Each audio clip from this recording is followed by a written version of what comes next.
금요일 미국 은행주들이 폭락을 했죠. 미국 은행 시스템이 얼마나 위험한지 금융 리스크에 대해서 정밀 분석을 할 겁니다. 시황에 있어서 이번 영상은 매우 중요합니다. 반드시 보시기 바랍니다. 자, 먼저 그러면 미국 5,000개 이상 은행 중에 16위인 큰 은행인 SVB 은행이 파산을 했습니다. SVB 은행이 왜 파산을 했는지 정확하게 알아야지 미국 금융 시스템, 은행 시스템이 얼마나 위험한지 알 수 있겠죠. 요 얘기부터 시작을 할게요. 자, 이 얘기를 하려면 앞쪽 2020년 3월로 거슬러 올라가야 됩니다. 2020년 3월 미국이 어떤 정책을 발표했죠?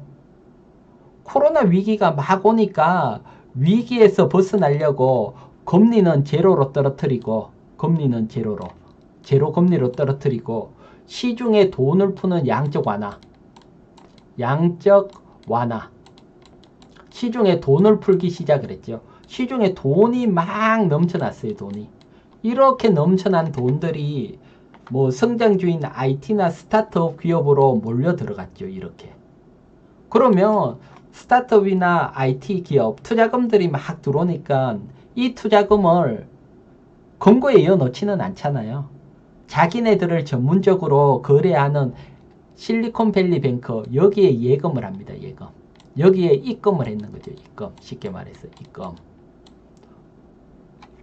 SVB 은행은 돈들이 막 입금돼서 들어오니까 당연히 돈을 또 은행도 쌓아놓지 않고 투자를 해야 되니까 이자를 주는 채권을 매수하기 시작을 했습니다. 안전자산인 채권.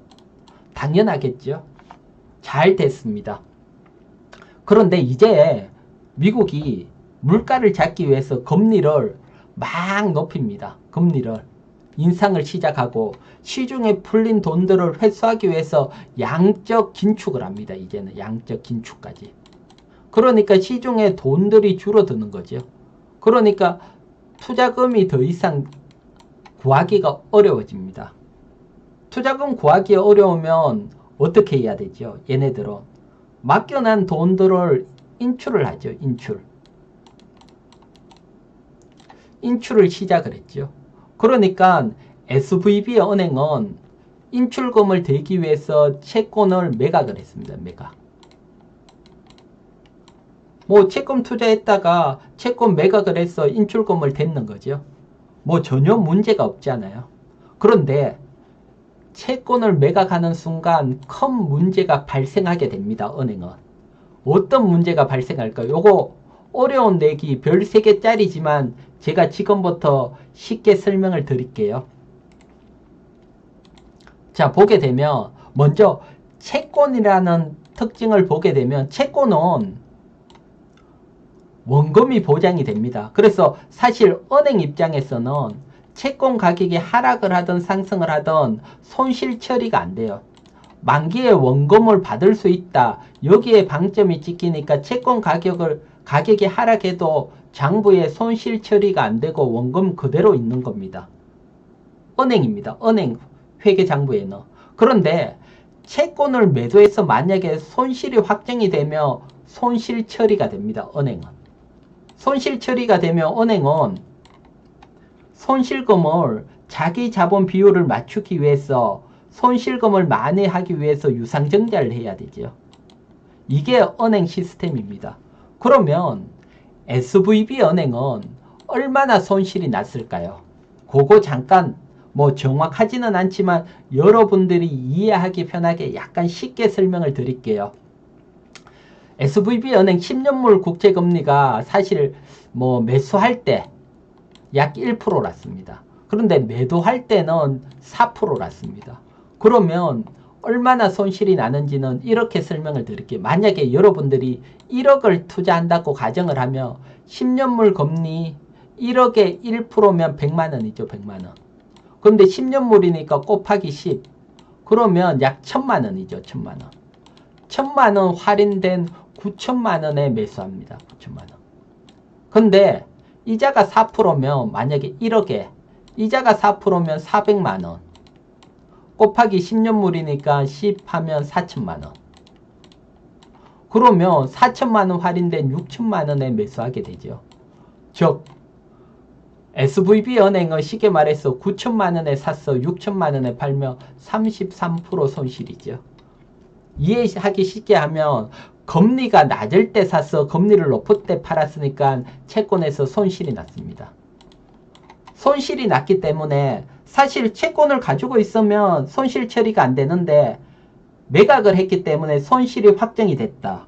그러면 은행은 자기 자본 비율을 맞추기 위해서 유상증자 발표를 하고, 근데 스타트업이나 IT 기업이 봤을 때 SVB가 유상증자 한다 발표하는 순간 와, 저 기업 돈이 없어서 유상증자 하구나, 빨리 돈을 인출해야겠다, 그러면서 뱅크런이 발생하고 파산이 된 겁니다. 파산. 이게 사실 SVB 파산의 원인입니다. 그래서 미국은 이 파산을 더 이상 줄이기 위해서 바로 정책 하나를 발표를 했지요. 어떤 정책이 발표가 됐는지 한번 보도록 할게요. 자, 미국이 지금 발표가 되고 시행이 되고 있는 건 뱅커텀 펀딩 프로그램이라는 정책을 발표했습니다. 이 프로그램이 뭐냐고 하면 쉽게 말해서 은행이 가지고 있는 미국 채권이나 모기지 정권 담보로 돈을 빌려주겠다는 겁니다. 즉 매각을 해서 손실 확정이 되고 유상증자 발표가 나면 시장에서 뱅크런이 발생을 했죠. 뱅크런. 그런데 매각을 하지 않고 담보로 대출을 받습니다. 대출. 그러면 채권을 보유하고 있으니까 손실 확정이 아니니까 유상증자 할 필요가 없다. 뱅크런이 크게 일어나지 않는다. 그래서 이 프로그램을 발표를 했고요. 그래서 사실은 뭐 추가 파산은 줄어들 걸로 봅니다. 어쨌든 이런 어떤 정책을 발표를 했고, 그리고 또 중요한 것은 SVB은행 예금자 전액 보호를 하기로 했습니다. 사실 예금은 일정 부분만 보호를 하는데 뭐 얼마를 맡겨놨다 예금 전액 보호된다. 이거 쉽게 말해서 구제금융이 들어간 거죠. 그건 기업들 여파를 최소한으로 줄이는 겁니다. 왜 이런 걸 나왔겠습니까? 빠르게 지금 정책이 나오고 있죠. 이건 다른 거 아닙니다.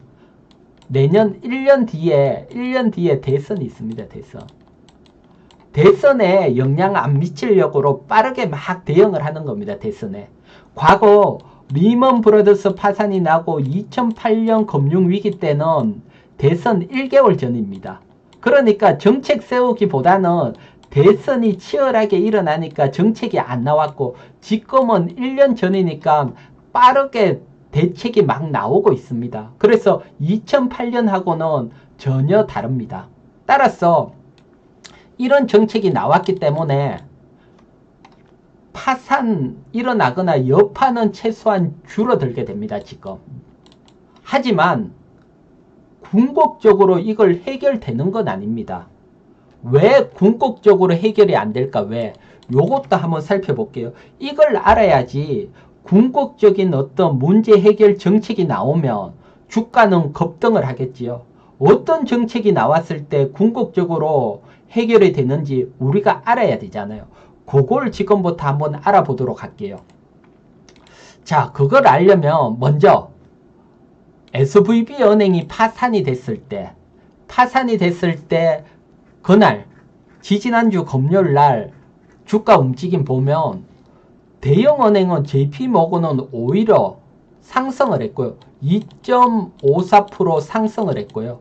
뱅크 오브 아메리카 마이너스 0.8% 하락 자체가 적었고, 골드만삭스 한 1% 정도.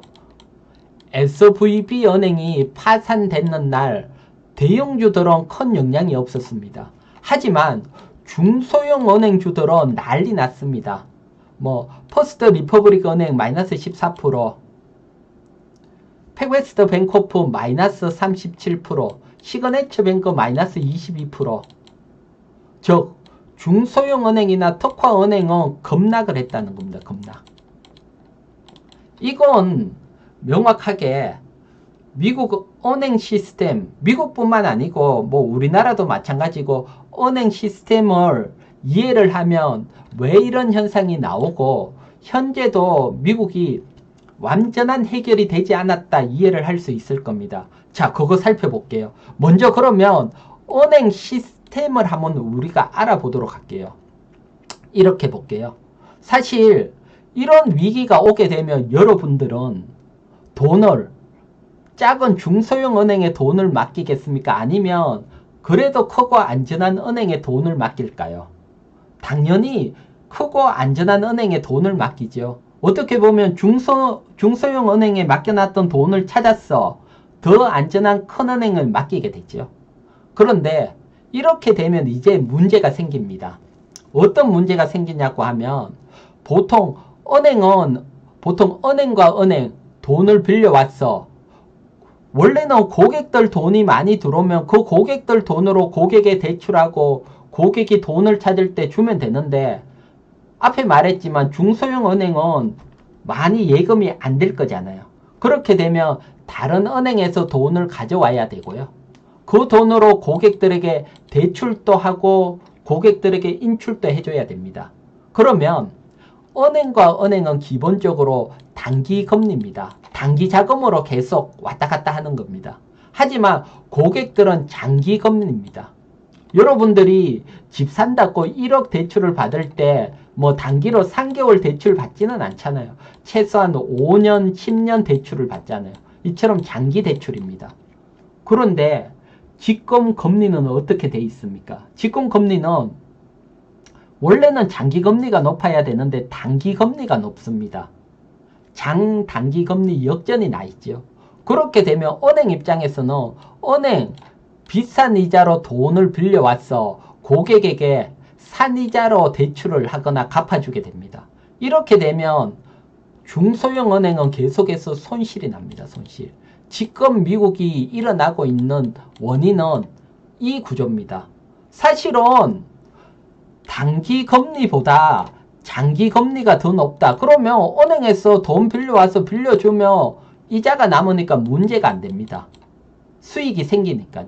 근데 지금 문제는 이 장단기 금리 역전 때문에 계속해서 중소형 은행은 어려워지고 또 일부는 또 파산이 나올 수 있습니다. 이게 현재 미국 상황입니다. 그리고 보통 이렇게 되면 은행들이 기업이나 고객에 대출을 잘 안 해주죠. 대출을 하면 할수록 손실이니까. 그래서 보통 우리가 단기 금리 역전이 나오면 위기가 온다 하죠. 왜? 대출을 하면 할수록 손해니까 대출을 안 해주고 기업은 돈을 구하기가 어려우니까 금리는 더 올라가고 그렇게 되니까 위기가 온다. 이렇게 됩니다. 그런데 다행인 점들은 미국 중소형 은행은 이렇게 어렵습니다. 어렵지만 대형 은행은 상당히 지금 활황입니다. 좋습니다. 사실 중소형 은행에 갈 돈들도 대형 은행에 몰려 들어오는 이런 측면도 있고 기본적으로 대형 은행에서는 뭐가 있었냐고 하면 이렇게 볼게요. 지금 여러분들이 보시는 게 미국 산업은행 직업준비금입니다. 조금 어려운 내용인데 쉽게 말해서 이렇게 보면 됩니다. 미국 대형은행이 중앙은행에 뭐 맡겨놓은 예금을 해놨다, 돈을 맡겨놨다, 이걸 얼마를 맡겨놨냐를 보여주는 겁니다.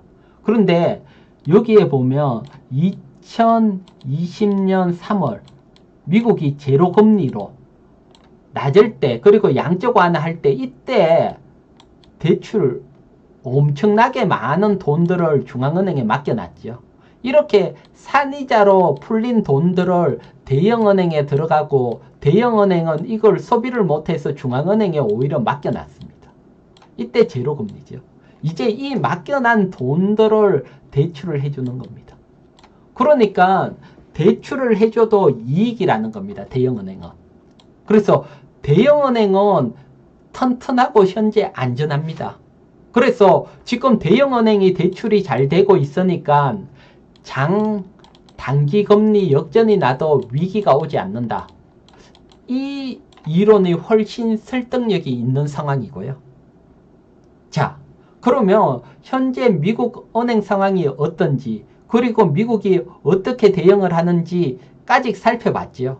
그러면 근본적으로 완전히 해결이 되려면 장기금리, 단기금리, 장기금리가 높아져야 되죠. 역전이 아니고. 이렇게 되려면 사실 미국이 금리 인하를 하게 되면 이런 쪽으로 가게 됩니다. 그러면 현재 미국 금리를 어떻게 움직일까? 이 예상이 중요하죠. 미국 금리는 이렇게 볼게요. 현재 미국이 소비자 물가가 2월 소비자 물가가 6%입니다. 6%, 6.0. 1월이 6.4%인데 0.4% 줄어들었죠. 물가가 둔화되고 있습니다. 근데 아직도 6%면 상당히 높죠. 하지만 3월 물가는 생각보다 많이 더 낮아질 거로 보고 있습니다. 시장에서는. 왜? 작년 3월에 무슨 일이 있었죠? 작년 3월에 우크라이나 러시아 전쟁이 나면서 유가 급등, 원자재 급등, 곡물 급등 모든 것들이 높았고 물가가 확 치솟았죠. 그래서 물가는 1년 전하고 비교하니까 작년 3월하고 올해 3월하고 비교를 하게 되면 기저효과로 물가는 더 낮아질 거다 이렇게 보는 겁니다. 그래서 3월부터는 물가가 좀 더 가파르게 하락할 거다. 그래서 6%지만 3월부터 5%대로 들어가면서 빠르게 하락할 거다. 이건 우리나라 같은 경우는 한국은행 총재가 금리 동결하면서 이런 얘기까지 했고요. 이건 뭐 우리나라만 적용되는 게 아니고 전체가 적용이 되니까 다행히 물가가 어느 정도 잡히고 있다. 그러니까 연준 입장에서 보면 이제 물가보다는 금융 시스템이 더 중요하다. 여기에 방점을 찍게 되면 금리 인상을 뭐 동결을 하고 그리고 좀 더 가서 인하까지 가고 이렇게 일어날 수 있다는 거죠. 이렇게 되면 인하가 되면 주가는 초급등을 하게 되죠. 인하가 되는 순간 장단기 금리 역전이 아니고 장기 금리가 더 올라가고 단기 금리가 날아가면서 정상이 되고 미국 중소형 은행들도 문제가 없어지게 되잖아요. 그래서 먼저 동결만 되더라도 다음 인하할 수 있다는 기대감이 생기죠. 동결만 되더라도 주가는 강하게 상승을 할 수 있고요. 뭐 사실 지금 미국 3월 21일에서 22일 있는 FOMC 금리 예상을 한번 볼게요. 금리 예상은 다른 게 아니고 연방금리 선물입니다. 여기에서 보면 현재 오늘 기준입니다. 제가 오늘 기준으로 접속을 해서 보여드리는 거고요. 이렇게 보면 이거 금리 동결입니다. 동결 예상이 약 38%입니다. 그리고 여기가 0.25% 인상입니다. 인상 확률이 62%입니다. 그리고 0.5% 인상 확률이 제로입니다. 없습니다. 사실 이거 1주 전이나 이때만 보더라도 2주 전이죠. 2주 전. 뭐 SVB 은행 파산되기 전까지만 하더라도 0.5% 확률이 여기 나오죠. 82%였습니다. 82%. 0.5% 인상할 거라고 이렇게 봤는데 은행 파산되면서 0.25% 아니면 동결로 확 바뀌었지요. 즉 이 얘기는 사실은 이렇게 볼 수 있습니다. 미국 전체적으로 우리가 현재 금융 상황을 전체적으로 제가 판단하기에는 이렇게 판단이 됩니다. 전체적으로 판단을 보게 되면 자, 지금 전체적으로 판단을 되는 게 요게 지금 핵심입니다. 지금까지 여러분들에게 장엄하게 미국 시스템 설명을 드렸는데 핵심인데 설명드리기 전에 저와 함께 하실 분들은 구독 꼭 눌러주시고요. 그리고 가장 중요한 게 20일 FOMC 회의 결과입니다. 이 회의 결과도 제가 명확하고 정확하고 확실하게 분석을 해드릴 테니까요. 이것까지 보실 분들은 구독 누르셔야겠죠. 구독 눌러주시고요. 또 구독하신 회원님들은 뭐 좋으면 좋다, 힘내라. 또 댓글 남겨주시면 또 많이 힘이 되니까요. 댓글 부탁드리고 좋아요 눌러주시기 바랍니다. 자, 전체적으로 미국 금융 시스템 결과를 보게 되면 일단 대형은행은 안전하다 설명을 드렸고 중소형은행은 위험합니다. 위험하지만 미국이 대선 1년 전이기 때문에 미국 정부에서 빠르게 해결하려는 인식을 가지고 있고 벌써 정책을 막 내고 있다. 어느 정도 리스크에 대해서 대응을 하고 있다. 그리고 때마침 미국 소비자 물가는 둔화가 되고 3월부터는 더 둔화가 될 수 있다. 그렇게 되면 연준에서 금리 인상을 하는 걸 긴축 완화를 기대할 수 있다. 즉, 2주 전만 해도 미국이 0.5% 금리 인상할 거라고 보고 달러가 강세. 금리를 강하게 올리면 나라 화폐는 강하니까 달러가 강세로 갔는데 이제는 미국이 금리 인상을 강하게 못한다. 그러니까 달러는 약세로 가겠지요. 자, 달러 움직임 한번 여기서 보고 갈게요. 달러 움직임입니다. 지금 보게 되면 달러 인덱스입니다. 지금 여러분들이 보는 게 요때입니다. 요때가 SVB 실리콘밸리 은행 파산이 됩니다. 원래 파산이 되고 금융위기가 오면 달러는 안전자산이니까 달러가 이렇게 강세로 갑니다. 강세. 그런데 시장에서는 위기는 오지 않는다. 그리고 미국 금리 인상을 강하게 못한다. 그렇게 되면 달러는 약세로 가죠. 그래서 지금은 시장에서 큰 자금들은 위기는 없고 미국이 긴축을 강하게 못할 거다. 여기에 배팅이 돼 있는 겁니다. 이건 달러의 움직임이 그렇게 보여주는 거니까요. 자, 이렇게 보면 자, 달러가 약세로 가면 원화는 강세로 가죠. 원화가 강세로 가게 되면 외국인 돈이 들어오면서 우리 시장은 상승을 합니다. 그래서 지금 상황은 우리 시장에게 유리한 상황으로 저는 보고 있습니다. 계속해서 작은 은행들 파산이 나오면서 금융이 위험하다, 폭풍이 온다, 금융위기가 온다 이런 얘기가 있지만 실제로 달러 움직임이나 미국의 대응을 본다면 반대로 달러가 약세로 가고 원화가 강세로 가면서 시장은 상승할 수 있다. 이렇게 보고요. 여기에 얼마나 빨리 상승을 할까? 불을 붙이는 것은 22일 있는 미국 FOMC 회의 결과입니다. 그래서 이 FOMC 회의가 결과가 나오면 제가 영상을 통해서 또 여러분들에게 알려드리도록 할게요. 자, 그리고 여기서 지금 유럽도 크레디트 스위스 문제가 되고 있죠. 그래서 유럽 시장도 한번 짚어보고 갈게요. 유럽입니다. 유럽 상황입니다. 유럽 상황을 보게 되면 지금 크레디트 스위스 CS 은행 위기가 생겨 있고요. 그래서 일단 여기도 스위스 중앙은행이 540달러 확 지원을 했습니다. 지원. 사실 이렇게 지원을 한다고 해서 해결되지 않습니다.